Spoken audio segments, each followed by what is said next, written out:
जय श्री राधे कृष्णा भक्तों।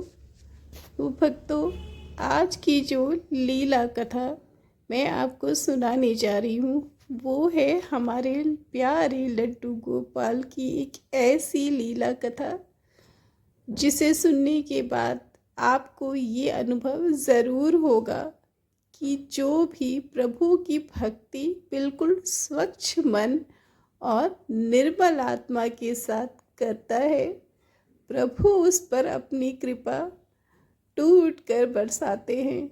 और जो व्यक्ति चालाक होते हैं, ईर्ष्यालु होते हैं और दूसरों के साथ सदा बुरा व्यवहार करते हैं, वो चाहे जितनी भी भक्ति कर ले, लेकिन प्रभु उनकी भक्ति को कभी भी स्वीकार नहीं करते।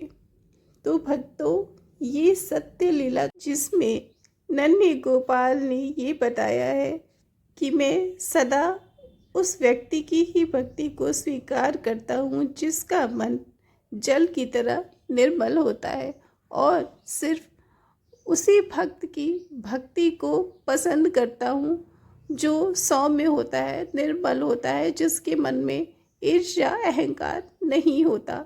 तो इस कथा को समझने के लिए पूरा ज़रूर सुनिएगा। ये है सुल्तानपुर में रहने वाली दो सौतेली बहनों की कथा। बड़ी बहन का नाम रहता है नंदिता और उसकी छोटी बहन का नाम होता है अभिनंदिता। ये दोनों सौतेली बहनें रहती हैं। नंदिता बहुत ही तेज़ तर्रार, गुस्सैल, नकचढ़ी और अपने माता पिता के आदेश का पालन न करने वाली होती है, क्योंकि नंदिता और अभिनंदिता के घर में उनकी माँ गोपाल सेवा करती थी। इसलिए नंदिता ने भी कुछ समय से गोपाल जी की सेवा शुरू की थी। अपनी माँ को देखते हुए वो नन्हे गोपाल की सेवा तो करती थी, लेकिन उसकी सेवा में कोई भी भाव नहीं होता था। वो दिन प्रतिदिन नन्हे गोपाल के लिए नए वस्त्र लाती थी, लेकिन न ही कभी उन्हें समय से जगाती और न ही उन्हें रात में समय से सुलाती। उसकी भोग लगाने का भी कोई समय निश्चित न था। वो कभी गोपाल जी को भोग देती और कभी नहीं देती, और जब भी वो कहीं जाती तो नन्हे गोपाल को यूं ही छोड़कर चली जाती। उसकी अनुपस्थिति में अभिनंदिता गोपाल जी की खूब मन से सेवा करती, क्योंकि नंदिता अभिनंदिता को सेवा करने से मना करती थी। इसलिए अभिनंदिता डरती थी और उसके सामने वो नन्हे गोपाल की सेवा नहीं करती थी। एक बार नंदिता को अपने दोस्तों के साथ बाहर जाना था। उनका एक टूर निर्धारित हुआ जो कि वृंदावन के लिए जा रहा था। टूर में 8-10 लड़कियां और लड़के थे जो कि कॉलेज में साथ पढ़ा करते थे। अभिनंदिता ने उनसे बहुत अनुरोध किया कि मुझे भी साथ ले चलो, लेकिन नंदिता ने उसे डांट दिया। नंदिता के डांटने के बाद अभिनंदिता गोपाल जी के सामने बहुत रोई। उसने गोपाल जी के आगे रोकर बोला कि हे प्रभु, मेरा बहुत दिल है वृंदावन आकर आपके दर्शन करने का, लेकिन मेरे भाग्य में तो वृंदावन आना है ही नहीं। मेरी बहन तो मुझे साथ लेकर जा ही नहीं रही है। हे प्रभु, मैं क्या करूं? आप ही बताओ। मेरा बहुत दिल करता है आपकी सेवा करने का, आपको स्नान कराने का, आपको इत्र लगाने का और आपको लोरिया गाकर सुलाने का। मेरे हाथ तरसते हैं आपको छूने के लिए, मेरी आंखें तरसा करती हैं आपको दिन भर निहारने के लिए, लेकिन नंदिता मुझे आपको न ही छूने देती है और न ही देखने देती है। हे प्रभु, मुझसे ऐसे कौन से पाप हुए हैं जो मैं आपकी भक्ति से वंचित हूँ। इतना कहने और रोने के बाद अभिनंदिता अपने कमरे में चली जाती है। नंदिता उसे बहुत सताती, उसे सुबह जगाकर घर का सारा काम कराती, उसे स्कूल भी नहीं जाने देती, इसलिए अभिनंदिता की पढ़ाई अधूरी ही रह गई। वो पढ़ने में बहुत ही प्रखर थी, लेकिन अपनी माँ के अत्याचार और नंदिता के अत्याचार की वजह से वो पढ़ ना पाती। उसे घर का सारा काम करना पड़ता। वो सुबह उठकर सारे घर में झाड़ू पोछा करती, खाना बनाती, सबके गंदे वस्त्र धोती और उसके बाद स्कूल जाती। लेकिन नंदिता उसे स्कूल नहीं जाने देती। अभिनंदिता बहुत दुखी रहने लगी थी और जब वो गोपाल जी को छूने से उसे मना करती, अभिनंदिता का कलेजा कांप उठता। वो अपने प्रभु से हमेशा कहती कि प्रभु, मुझे एक बार अवसर ज़रूर दो अपनी सेवा का। नंदिता वृंदावन जाने की तैयारी करने लगती है।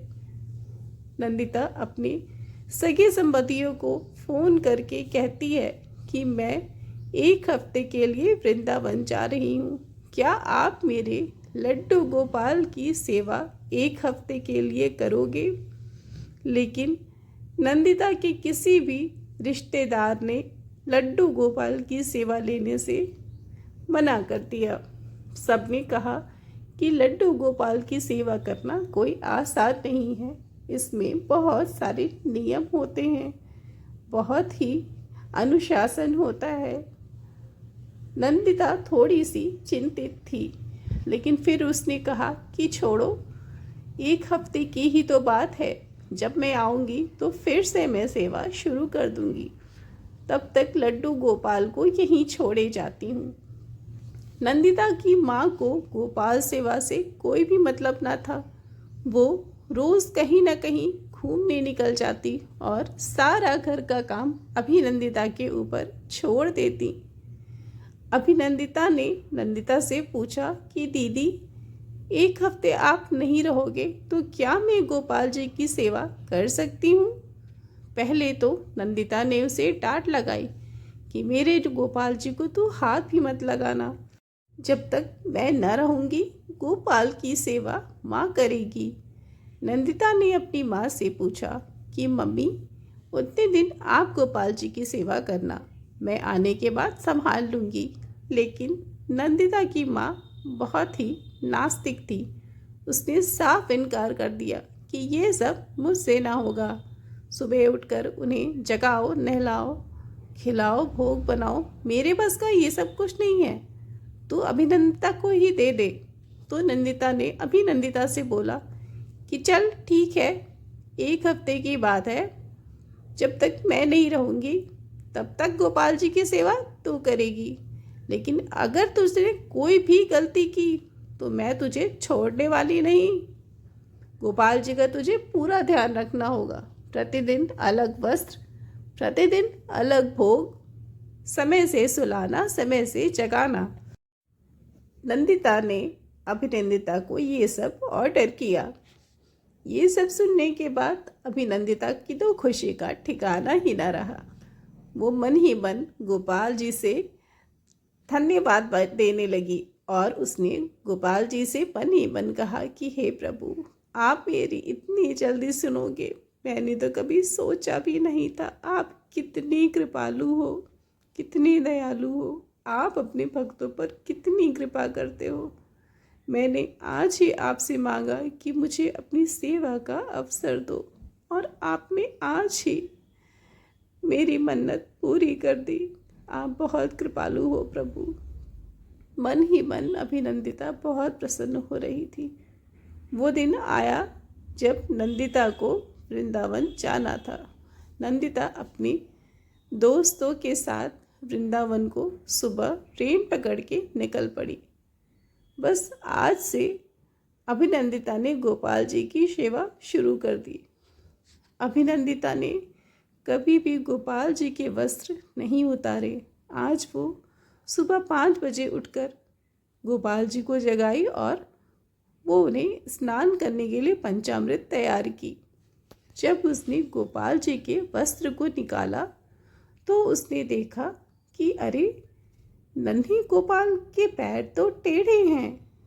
लगता है नंदिता इनके पैरों की मालिश नहीं करती और इन्हें चोट आई है। इनके पैर टेढ़े हो गए हैं, एक पैर सीधा और एक घुटना मुड़ा हुआ है।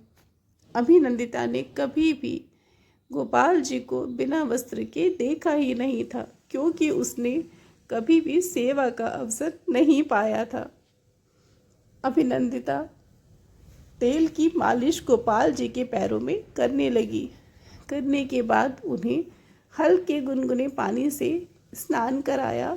स्नान कराने के बाद उन्हें नए सुंदर वस्त्र पहनाए, तुलसी दल का और स्वादिष्ट भोग का भोजन कराया। इसके बाद अभिनंदिता अपने कामों में लग गई। बस यही नियम अभिनंदिता का रोज होता था। उसके दिनचर्या की शुरुआत गोपाल जी के जागने से और दिनचर्या गोपाल जी को सुलाने के बाद ही पूरी होती थी। ऐसे ही करते करते समय बीतने लगा। नंदिता वृंदावन में कुछ दिन और रुक गई। उसे वहाँ पर 15 दिन लग गए। इतने दिन तक अभिनंदिता ने खूब मन से नन्हे गोपाल की सेवा अर्चना की और मन ही मन बहुत प्रसन्न रहने लगी। अपने आप को वो बहुत ही धन्य समझती कि मुझे नन्हे गोपाल की सेवा मिली। एक दिन जब अभिनंदिता गोपाल जी के वस्त्र निकाल रही थी, तो उसने देखा कि अभी भी नन्हे गोपाल के पैर टेढ़े ही हैं। इनके पैरों में कितना दर्द होता होगा। उसने नन्हे गोपाल के पैरों में फिर से तेल की मालिश की।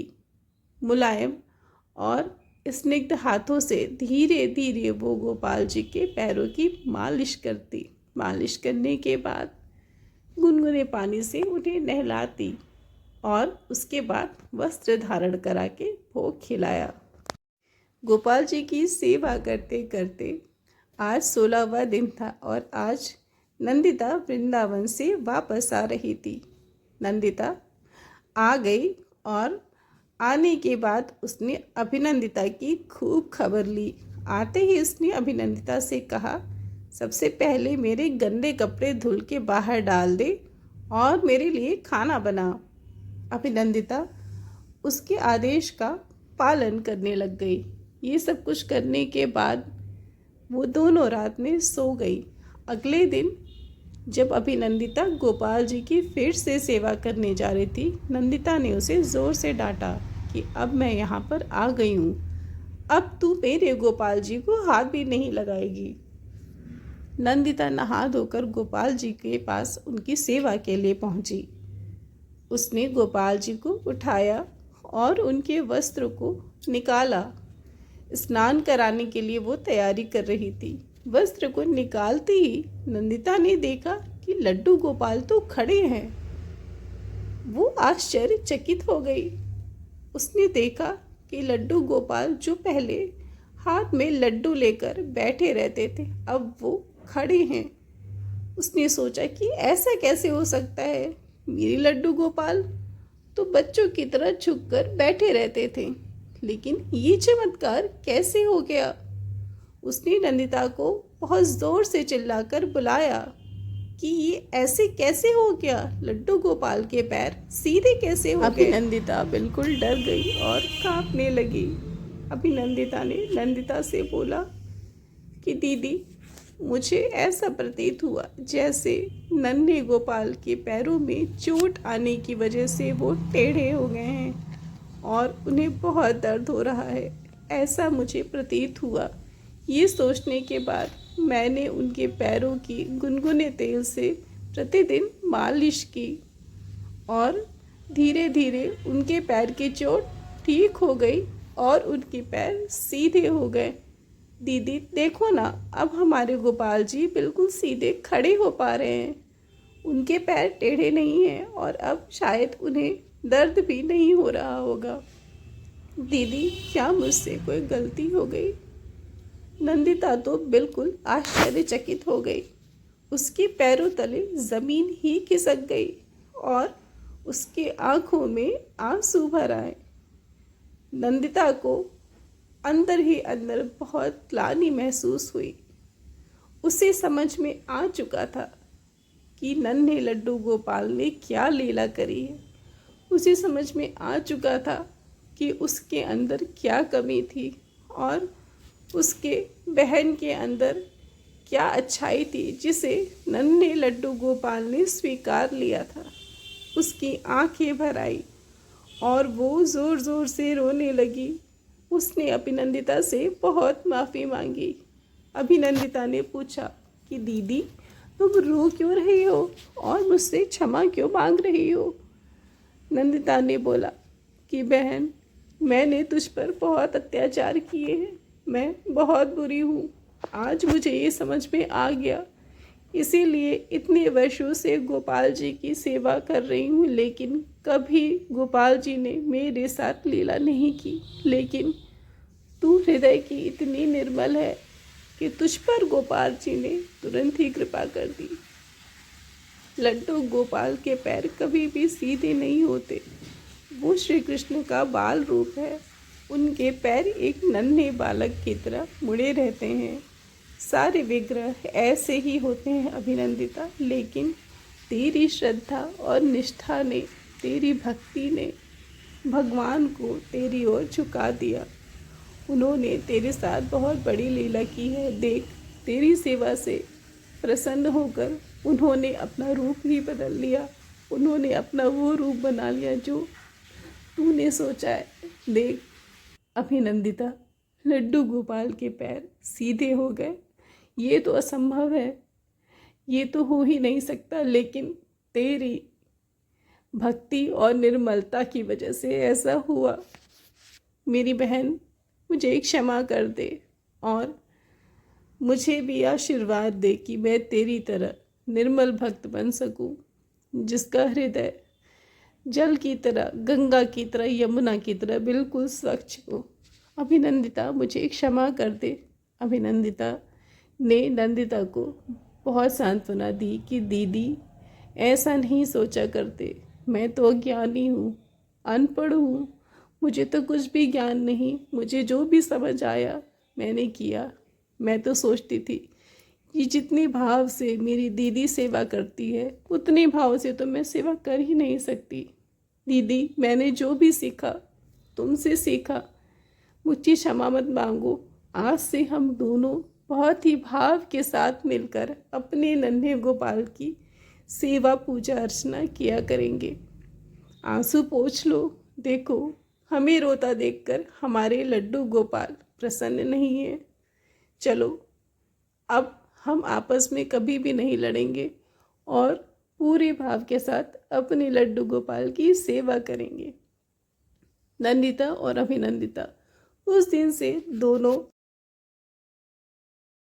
साथ मिलकर लड्डू गोपाल की सेवा खूब मन से करने लगी और इन दोनों बहनों का प्रेम और भक्ति देखकर नंदिता अभिनंदिता की माँ भी गोपाल सेवा में उनका सहयोग करने लगी। हे भक्तों, आपसे मेरा निवेदन है कि लड्डू गोपाल की भक्ति जो भी करे वो सदैव भाव के साथ करे, क्योंकि वो तो अखंड कोटि ब्रह्मांड नायक हैं। उन्हें किसी भोग और सेवा की कोई आवश्यकता नहीं, लेकिन वो भाव के भूखे हैं। अगर हम भाव से उनकी सेवा करते हैं तो वो वैसी ही लीला हमारे साथ करते हैं जैसे हम होते हैं। हम उन्हें भले ही भूल जाएं, लेकिन हमारे गोपाल जी अपने भक्तों को कभी भूलते ही नहीं। जय जय श्री राधे श्याम।